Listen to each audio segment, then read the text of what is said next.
당신은 눈을 뜹니다. 등이 살짝 아픕니다. 몸을 돌리려 하는데 돌릴 수가 없습니다. 어느새 침대의 정중앙을 차지한 반려견이 네 다리를 쭉 뻗은 채 당신의 허리를 밀어내고 있거든요. 분명 침대 옆에 전용 방석을 깔아줬습니다. 꽤 비싼 겁니다. 메모리폼이고 체형에 맞게 골랐습니다. 그런데 그 방석은 지금 텅 비어 있고 당신의 반려견은 어깨부터 엉덩이까지 당신의 몸에 빈틈없이 밀착한 채 깊이 잠들어 있습니다. 왜 굳이 여기서 자는 걸까?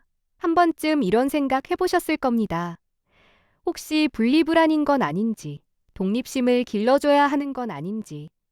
주변에서는 말합니다. 같이 자면 서열이 무너진다고, 버릇이 된다고, 잠을 설치니까 따로 재우라고. 충분히 그렇게 생각할 수 있습니다. 그런데 신경과학은 완전히 다른 이야기를 하고 있었습니다. 그 좁은 침대 위에서 벌어지고 있는 일은 버릇도 서열도 아니었습니다. 당신의 반려견의 뇌와 당신의 뇌 사이에서 지금 이 순간에도 어떤 아주 오래된 화학 반응이 일어나고 있었던 겁니다. 오늘 그 이야기를 해보려 합니다. 솔직하게 말씀드리겠습니다. 반려견과 함께 자면 수면의 질은 떨어집니다. 이건 사실입니다. 미국 메이오 클리닉 수면의학센터가 40명의 성인과 그들의 반려견에게 일주일간 활동량 측정 장치를 채워서 실제 수면 데이터를 수집한 적이 있습니다. 결과는 명확했습니다. 반려견이 침실 안에 있을 때 보호자의 수면 효율은 83%였습니다. 나쁘지 않은 수치죠. 그런데 반려견이 침대 위로 올라오면 그 수치가 유의미하게 떨어졌습니다. 이유는 간단합니다. 반려견은 사람과 수면 주기가 다릅니다. 사람은 한번 잠들면 비교적 긴 주기로 깊은 잠과 얕은 잠을 오갑니다. 반면 반려견의 수면 주기는 훨씬 짧습니다. 자다가 일어나고 자세를 바꾸고 귀를 세우고 다시 눕습니다. 그 미세한 움직임 하나하나가 당신의 얕은 수면 구간에서 작은 각성을 만들어냅니다. 데이터만 보면 답은 하나입니다. 따로 자는 게 낫습니다. 그런데 여기서 이상한 일이 벌어집니다. 미국 캐니시어스 대학 연구팀이 962명의 성인 여성을 대상으로 수면 습관을 조사했습니다. 반려견과 함께 자는 여성, 고양이와 함께 자는 여성, 사람 파트너와 함께 자는 여성. 이 세 그룹을 비교했더니 반려견과 함께 자는 여성들이 가장 높은 수면 만족도를 보고했습니다. 심지어 사람 파트너보다도 높았습니다. 수면의 질은 떨어지는데 수면 만족도는 올라간다. 이건 모순 아닌가요? 아닙니다. 모순이 아닙니다. 우리가 잠을 잘 잤다고 느끼는 건 수면 효율 숫자만으로 결정되지 않기 때문입니다. 근본적으로 인간의 수면은 안전하다고 느낄 때 깊어집니다. 수만 년간 무리지어 살아온 인류에게 옆에 숨쉬는 존재가 있다는 건 어떤 수면 위생 수칙보다도 오래된 안전 신호입니다. 그러니까 데이터가 틀린 게 아닙니다. 데이터는 맞습니다. 다만 데이터가 측정하지 못한 것이 하나 있었던 거예요. 옆에 누군가 있다는 감각, 고르게 숨쉬는 소리, 체온, 심장 박동. 그것이 당신의 뇌에 보내는 신호는 수면 효율 그래프에는 찍히지 않습니다. 하지만 당신의 신경계는 정확히 알고 있었습니다. 그리고 더 놀라운 건 이건 일방통행이 아니라는 겁니다. 당신만 편안해지는 게 아니에요. 당신의 반려견의 몸 안에서도 바로 그 순간 정확히 같은 일이 일어나고 있었습니다. 그 이야기는 조금 뒤에 하겠습니다. 한 가지 장면을 떠올려 보세요. 밤 11시. 당신이 이불 속에 들어갑니다. 반려견이 슬금슬금 다가옵니다. 처음엔 발치 쪽에 둥글게 웅크립니다. 그러다 5분쯤 지나면 조금씩 위로 올라옵니다. 당신의 무릎 옆, 허리 옆, 어느 순간엔 어깨까지 올라와서 당신의 팔에 턱을 올리고 한숨처럼 긴 날숨을 내쉽니다. 그 순간 당신도 모르게 한숨이 나옵니다. 같이. 이게 우연이 아닙니다. 행동학자들은 이걸 공동조절이라고 부릅니다. 쉽게 말하면 두 존재의 신경계가 서로의 리듬에 맞춰 동기화되는 현상입니다. 엄마가 아기를 품에 안으면 아기의 심장 박동이 엄마의 심장 박동에 맞춰 느려지는 것. 그것과 같은 원리입니다. 2024년에 발표된 연구가 이걸 실제로 확인했습니다. 보호자와 반려견이 함께 있을 때 양쪽의 심박 변이도가 서로를 따라가며 동기화되는 패턴이 관측된 겁니다. 보호자의 심장이 안정되면 반려견의 심장도 안정되고 반려견이 긴장하면 보호자의 신경계에도 미세한 파동이 전해졌습니다. 보이지 않는 줄로 연결된 것처럼. 그리고 이 동기화가 가장 강력하게 작동하는 순간이 있습니다. 바로 신체 접촉이 일어날 때입니다. 당신의 반려견이 당신의 다리에 등을 기대고 잠드는 그 자세. 발바닥을 당신의 허벅지에 꾹 누르고 있는 그 자세. 그건 편해서 그런 게 아닙니다. 정확히 말하면 편해서이긴 한데 그 편안함의 정체가 우리 생각과 다릅니다. 피부와 피부가 닿는 순간 양쪽의 뇌에서 옥시토신이 분비됩니다. 이건 엄마가 갓 태어난 아기를 처음 안았을 때 흐르는 바로 그 물질입니다. 동시에 스트레스 호르몬인 코르티솔이 내려갑니다. 그러니까 당신의 반려견이 잠들면서 당신의 몸에 기대는 그 순간 당신과 이 아이 사이에는 일종의 화학적 대화가 오가고 있는 겁니다. 나 여기 있어. 나도 여기 있어. 안전해. 말은 없지만 두 신경계는 정확히 그 대화를 하고 있습니다. 사실 밴둥이한테도 정확히 이런 순간이 있습니다. 밴둥이는 잠들기 직전에 꼭 하는 루틴이 있어요.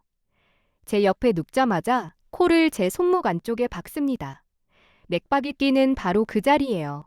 처음엔 그냥 버릇이라고 생각했습니다. 따뜻하니까 그러려니 했어요. 그런데 알고 나니까 다르게 보이더라고요.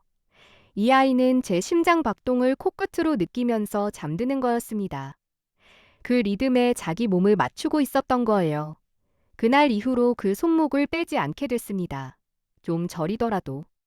혹시 여러분의 반려견도 잠들기 직전에 꼭 하는 행동이 있지 않나요? 특정 위치에 머리를 올린다거나 꼭 몸 어딘가를 밀착시킨다거나 아마 지금 이 영상 보시면서 떠오르는 장면이 하나쯤 있을 겁니다. 그런데 여기서 한 가지 질문이 생깁니다. 이 아이들은 대체 왜 하필 당신 곁이어야 하는 걸까요? 따뜻한 곳이 목적이라면 전기장판이면 될 일입니다. 포근한 게 중요하다면 메모리폼 방석이면 충분합니다. 그런데 반려견은 그것들을 버리고 당신에게 옵니다. 매일 밤. 그건 온도의 문제가 아니기 때문입니다. 그건 누구의 체온이냐의 문제입니다. 당신이 소파에서 일어납니다. 반려견이 따라 일어납니다. 당신이 부엌으로 갑니다. 반려견이 부엌까지 따라옵니다. 당신이 화장실 문을 닫습니다. 반려견이 문 앞에 엎드립니다. 낮에도 이러는데 밤이라고 다를 리가 없습니다. 이걸 보고 집착이 심하다고 말하는 사람이 있습니다. 의존적이다, 분리불안이다라고 판단하는 경우도 있죠. 그런데 행동학자들은 이 현상에 완전히 다른 이름을 붙였습니다. 안전기지 효과. 이건 원래 인간 유아에게서 발견된 개념입니다. 아이가 낯선 놀이터에 떨어지면 처음엔 엄마 곁에 붙어 있습니다. 그러다 조금씩 멀어집니다. 미끄럼틀까지 갔다가 한번 뒤를 돌아봅니다. 엄마가 보입니다. 그러면 다시 더 멀리 갑니다. 시소까지, 그네까지. 매번 돌아볼 때마다 엄마가 거기 있으면 아이는 세상 끝까지 갈 수 있습니다. 당신의 반려견이 하는 행동이 정확히 이겁니다. 산책 중에 앞서 달려가다가 뒤를 돌아보는 그 시선. 새로운 장소에 도착하면 먼저 당신의 위치를 확인하는 그 행동. 그건 불안해서가 아닙니다. 당신이 자기 세계의 기준점인 겁니다. 당신이 있으면 탐험할 수 있고 당신이 사라지면 탐험이 멈춥니다. 그래서 밤이 되면 이 아이는 가장 안전한 자리를 고릅니다. 전기장판 위가 아닙니다. 메모리폼 방석 위가 아닙니다. 당신의 몸 옆입니다. 이건 어제 오늘 생긴 습관이 아닙니다. 수천 년 전 인간 곁에서 잠들었던 최초의 반려견들부터 그랬습니다. 무리 안에서 함께 잠드는 건 가장 오래된 생존 전략이었으니까요. 그런데 지금 당신의 침대 위에서 일어나는 건 생존 전략 그 이상입니다. 여기서 잠깐 반려견의 시점에서 한번 생각해 보겠습니다. 당신의 반려견에게 하루는 이렇게 흘러갑니다. 아침에 당신이 일어나면 하루가 시작됩니다. 당신이 문을 열고 나가면 세계가 멈춥니다. 당신이 돌아오면 세계가 다시 움직입니다. 밥도, 산책도, 놀이도 전부 당신이라는 사람의 존재에 연결되어 있습니다. 그리고 밤이 옵니다. 집이 어두워집니다. 소리가 사라집니다. 이 아이에게 밤은 당신이 가장 오랫동안 움직이지 않는 시간입니다. 가장 오랫동안 거기 있는 시간입니다. 낮에는 왔다 갔다 하고 사라졌다 나타나는 당신이 밤에만큼은 한자리에 고정됩니다. 반려견의 관점에서 밤은 하루 중 가장 안정적인 시간입니다. 그래서 이 아이는 그 시간에 당신에게 가장 가까이 붙습니다.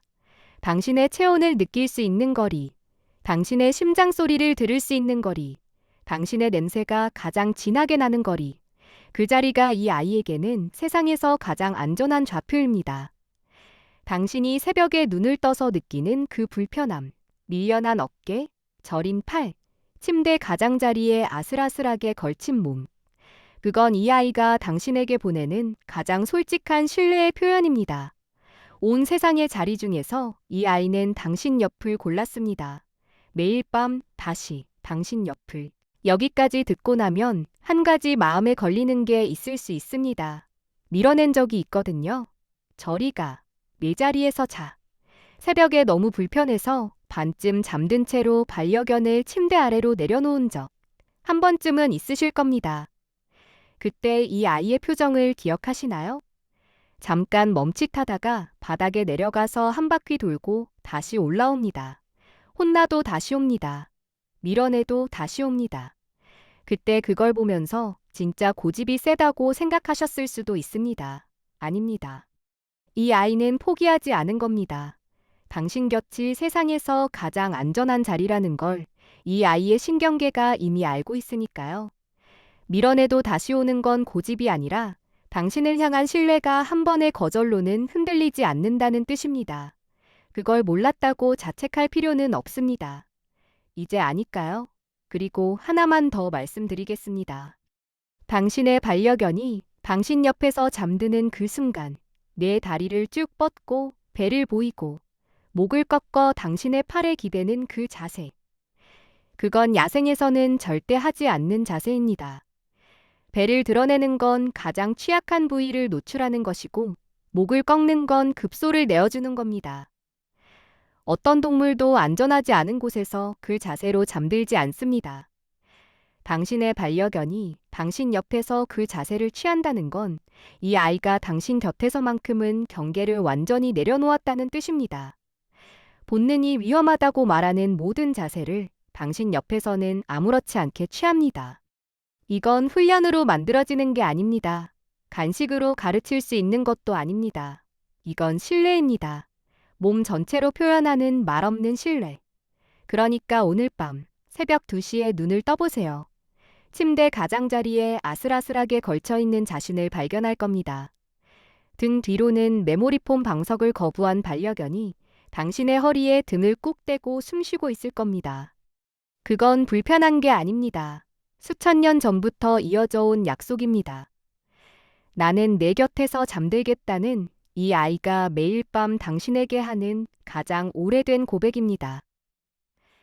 밀어내지 않아도 됩니다. 조금 비좁아도 괜찮습니다.